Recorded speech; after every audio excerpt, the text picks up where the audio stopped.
Power moments because ultimately it set the foundation, but it also allowed us to grow as a couple and got us to this place where we are today. So I wouldn't change a thing. Hey guys, and welcome back to Little Black Book. You already know what time it is, baby. If you're new to the channel, make sure you like, share, subscribe, click on that bell button for the what? Notifications, baby. And for those of you who are returnees, you ain't got the minerals. You ain't got the minerals. You ain't got the minerals. Listen, I'm going to talk to you guys about Meka and Michael. Break it down, nice short summary for you guys. Yeah, are you Maddie Madeline Agege? Let's get into it. So, with the Meka and Michael situation, I've always said about tonality of Meka or Meka, sorry, I should say, and with Michael, obviously talking about his lies, right? Now in this particular episode, I think we get a different insight into Meka and Michael. The very first one we get an insight into is breakfast. Now we've seen in our past episodes, I think it was in Panama, where he said he loves breakfast. Now we get an illumination, an enlightenment as to why he likes breakfast, and the illumination and enlightenment here is the fact that his grandma, he spent time with his grandma in the mornings cooking breakfast, right? So for him, breakfast has some type of safety, comfort, delight, pleasure. It reminds him of good vibes. So for him, breakfast becomes an important part of the day. Now, One that you care about is the reason why it's such a big deal and important to me in the first place. It's the way to kind of express yourself through food. I love it. obviously, we've got Meka, who does not think breakfast is the most important part of the day. And I think to myself, is there need for a fight here? No. You may not... Oops, sorry, apologies. You may not like breakfast, grits, eggs and everything, but you can compromise. Listen, look, I like a bowl of cornflakes, you know what I'm saying? So if it's breakfast we're going to have, let's have breakfast, but I'm going to have just a bowl of cornflakes. Let's still keep it like I'm still here. I want to talk to you. We can still talk and still have time together, breakfast time, but I may not want to eat what you want to eat. I think it's a healthy comparison. It's a healthy, compromise we can make here. Doesn't necessarily have to be one way, one-sided. We can make a nice, good compromise here. And so that was very interesting to see, because I think we then see something which was really interesting. When he was talking about breakfast, Meka's face kind of like made a little face like she's not on this at all. She does not want to be here, does not want to be at the breakfast table, etc., etc. So, I mean, and I don't blame her, because obviously there's more lies and more lies, and she's probably thinking what's true and what's false, we don't know. So that was quite interesting, but I love the fact that obviously he explained it. But I've noticed, again, like I said, everything Michael has to explain. Everything. He's always trying to explain the ins and outs, the up and downs of the situation. There's always a long-ass explanation for the thing. And I think it's because he likes to be able to articulate his thought process. Something about that makes him feel good. You know, articulating the thought process. And it's a bit like myself. I like to articulate some of the thought processes I have. Like, how did I get to here? I want to let you know, this is what I thought, think, da-da-da-da-da. And it may be because one of his love languages could be, quality time, conversation. It may be the fact that he likes to have a conversation, get into the deep things of the mind. Nice. Fancy ties. I love it. Thank you. I really appreciate the gift. Obviously, when they were on the boat, they were discussing about presents. And she gave him, obviously, some ties. And I don't know, I don't know if it was me, but that didn't sound like he was very happy about the tie situation. Just me. Might have been the tone. Maybe the way I took it could have been different, innit? But it sounded a little bit offish. A little bit forced. I think obviously his present in terms of Jamaica, swimming with dolphins, look, I loved it. I love the fact that he would want to do that. I love the fact that obviously as well he heard her, because she said, look, she wants to swim with dolphins in different countries. He heard her, he produced something that is in alignment with that. The only issue around that is that we're not sure whether he's telling the truth or not. With the amount of lies that you've did, and this is the reason why lies are so bad. Because once you get caught, anything you say after that then no longer becomes trustworthy. This is the problem with lying. This is the problem with having lies in a relationship. This is the problem why when people get caught in these lies, it causes so much damage in a relationship. This is why God says he hates a liar. One of the 6 things that he hates is people who lie. And it's because of the damage it produces. It creates a false narrative of truth and a false reality. And so now we got a situation where he's saying something where we should all just believe it straight away and be like, bro, this guy's thoughtful. You know, but Meka's first thought is, wait, hold on a minute. Is this guy telling the truth? And Michael's anniversary gift to me was an amazing gesture.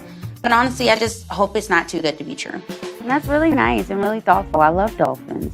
Or is it another thing? So she can't even get excited properly because she doesn't want a dreams dash. We've already done the yoga thing and it was a lie.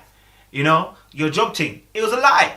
And so now we don't want to be in a position where we're getting excited about dolphins and because we didn't have a proper honeymoon and this, that. And then really, truly, it's got nothing to do, nothing's going to happen. You just gas and air. You know what I mean? So that, for me, I understand where Meka was coming from and how hard it can be.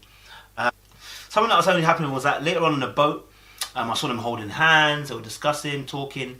But then there was a situation where he asked a certain question and she answered it with a but. And I was like, oh, darling, please, come on. Meka, it's not every day but. You understand? Sometimes when you do the but, it's obtrusive. You know, when you say the but, it's like you don't, like, everything was good. But that means a negative is coming, bruv. Enjoying and building our marriage. I do agree we should have fun and everything, and I think that there's definitely a time and place for that, but I think that we should build this foundation. You know what I'm saying? So when she answered with a but, I said, you're going to cause situation. It's a simple question. Just answer and say, yeah, do you know what, this is how I feel, blah, blah, blah. But you added but. So instantly what happens is the person ends up being defensive. Why? Because the but is negative. It's announcing itself to say, I'm going to say something contrary to what I've just been saying previously before that. You know, your hair looks great, but... So everything contrary to the but, you just got to let you know, this, that. Do you get me? So that's what sets in the mind of an individual when they hear but. And obviously on the boat as well, what was interesting was that, you know, as we were talking, I've always said this, I don't like shades. I don't understand the shades business when you're talking to somebody. Like, he did it when they were doing the presents, you're doing it now on the boat, now here we are, having a conversation. It's just like, it's too much. When you do the glasses things, who can see into your eyes? And the eyes are very important. So for him to have the shades on the whole time, I was listening, and it's like, this was the same thing he did when they first arrived in Panama. The same thing, the shades on his eyes. It's like, when I don't want to talk to you, and I don't want to really have to have a real conversation with you, the glasses come on. And this is what we had in the beginning when they moved to Panama, and he said about the sex thing. He had the shades on the whole time then, you know? So, you know me and shades, I don't get on. What I would say as well is that, you know, they had very anti-body language. You know, she had her arms, you know, kind of pressed in, locked together. He himself looked very tense. But what was interesting was that he said something. You know, we've got through the hard moments, and we've got through the hard moments, and we needed to go through that. And I'm like, no, we didn't. Oh, no, we didn't. These things can be avoided. Hard moments are for literally hard things. But this wasn't a hard thing. This was a blatant lie. Lies. These are moments we didn't have to go through and get over. There was no need for lying. Do you see me? And instead of him just saying, listen, no, do you know what? We got through some hard moments. I made some stupid mistakes where I lied. You know, and I really appreciate you, like, for not throwing me into the bus and killing me. I've learned from those things, and I can't wait for us to move forward together. That would have shown that, listen, you're not just absolving yourself of the fact that you lied.